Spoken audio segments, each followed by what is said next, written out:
the country. Okay, you're back with us in Republica. And, okay, Governor, you mentioned one name. Let's go to the second and the third individual. This Paquito Chua. Okay. Because Paquito Chua, according to the people who tell me, Yes. I'm not saying that I have verified this as a fact, but this is told about everywhere. Paquito Chua used to be the man of Belmonte, Okay. the city administrator. I have been informed that when you're city administrator, Belmonte will tell him to do this, and when Belmonte's back is turned, he does something else. Okay. The same case here with Pnoy. Okay. He's the executive secretary. I wonder why he became executive secretary, but I understand it belongs to the KKK. Okay, that's the second. How about the third? The third is Butchabad, of course. Okay. The one who controls the purse. This tale that you are telling us, although you have not verified it, is consistent. Very consistent. I've been to Cebu.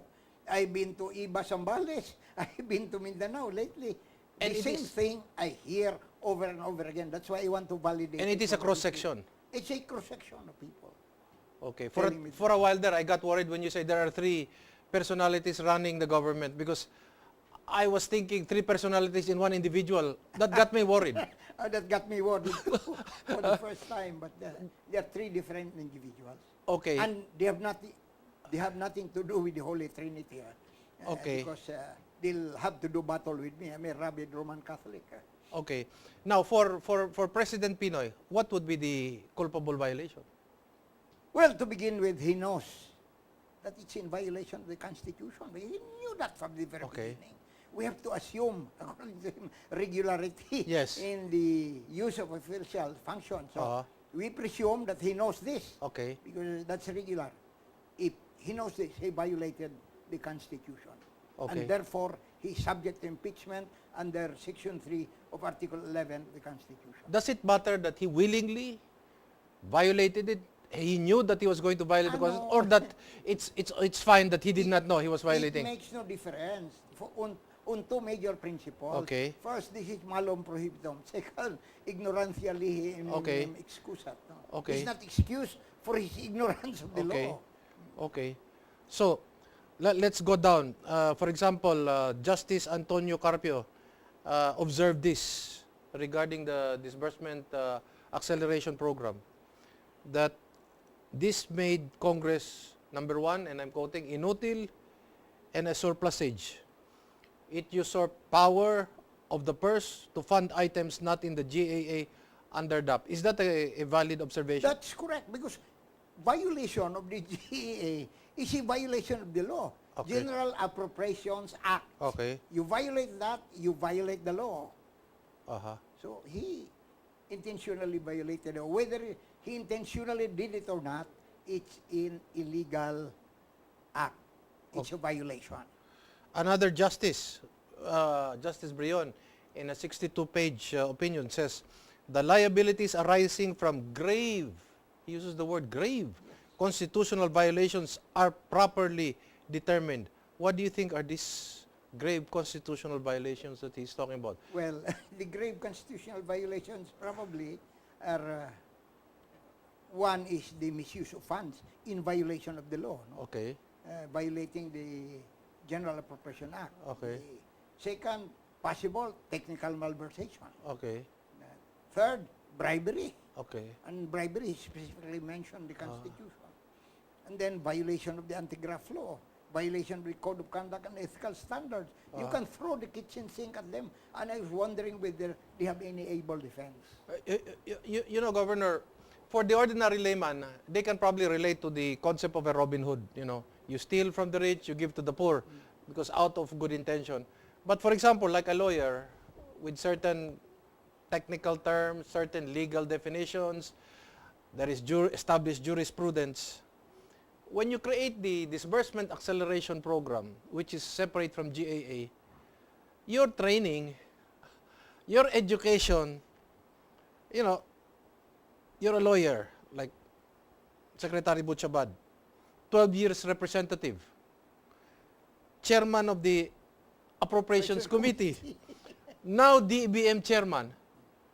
can we say, can he feign innocence that, no, this was in good faith, this was in good, we wanted to do so much good to accelerate goodness. In fact, if I might use that word, accelerate goodness nationwide by breaking the law if need be. If I will say that. What To can you say? begin with, that's false assumption. Violation of the law on that level cannot be justified by good intentions or good faith. So, number one. Okay. Second, look at the national situation. Have they improved the life of the Filipinos? The prices have risen up to the moon. As Okay, of now, everybody okay. is complaining everywhere.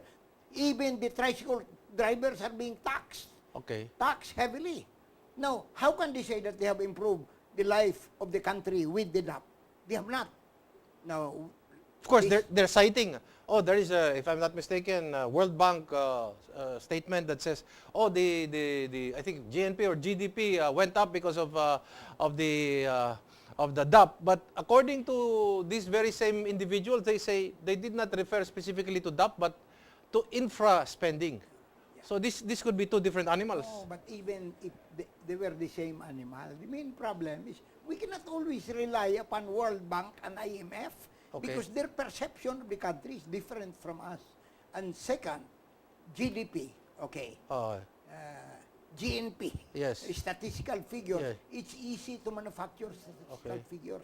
But look at the people. When you get out of your house here in Metro Manila, children on the streets begging. Okay. Old people begging. Yes. People living in hovels, Yes. not eating 3 square meals a day. Okay. Is this improvement Yes. of the life of the Filipino? They don't feel it. They don't feel. The farmers are demonstrating. They're demonstrating because I'm around there. Demonstrating every day. Very big banners. But the president said, this is likened to a person parking his car in a no parking zone in order to save the life of an individual. Can we liken all these projects, pending projects, in midstream waiting to be funded as a person whose life is in danger? No such thing. Maybe the only lives that are in danger are the president and the members of the cabinet. So, And maybe some members of Congress. So why should we spend a lot of money to save them? You tell me. so these are not really a life and death situation where a person must violate the law in order to save the life of an individual. These are what? Economic projects, regular projects, activities which a president can go back to Congress and ask for additional funding. This is what you're saying. Activities which are attended to as a rule by graft and corruption. Okay. So whom are we trying to save here? The people of our country or the people who are involved in graft and corruption? Uh-huh. They have erroneous perception of what is happening to the country, and they should look at themselves in the mirror. Now, can the president create his own independent budget?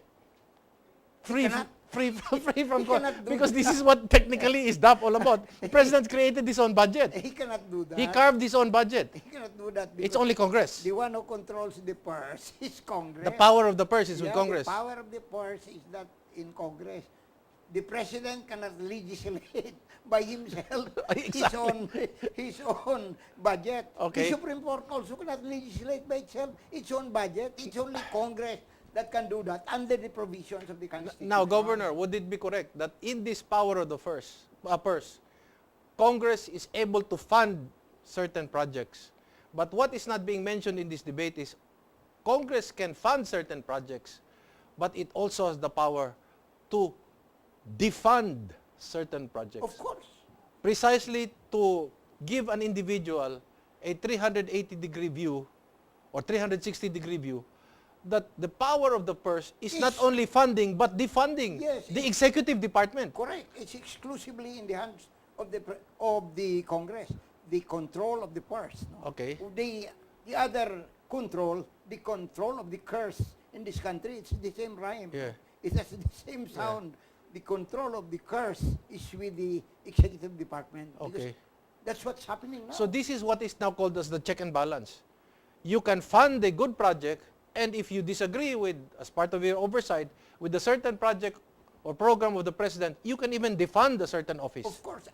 And the funny thing about this Okay. is the president is saying that they'll go to Congress to have a new and special appropriation Okay. to fund these projects which are considered by the Supreme Court unconstitutional. Oh, but the president will tell you, oh, but Governor Adasa, please don't tell us that I personally gained financially from the DAP, or that Secretary Butch Abad gained from the DAP personally, or that we enrich ourselves. No, it makes no difference. That is now the argument that they're trying to pose to the public. That is not a defense. Okay.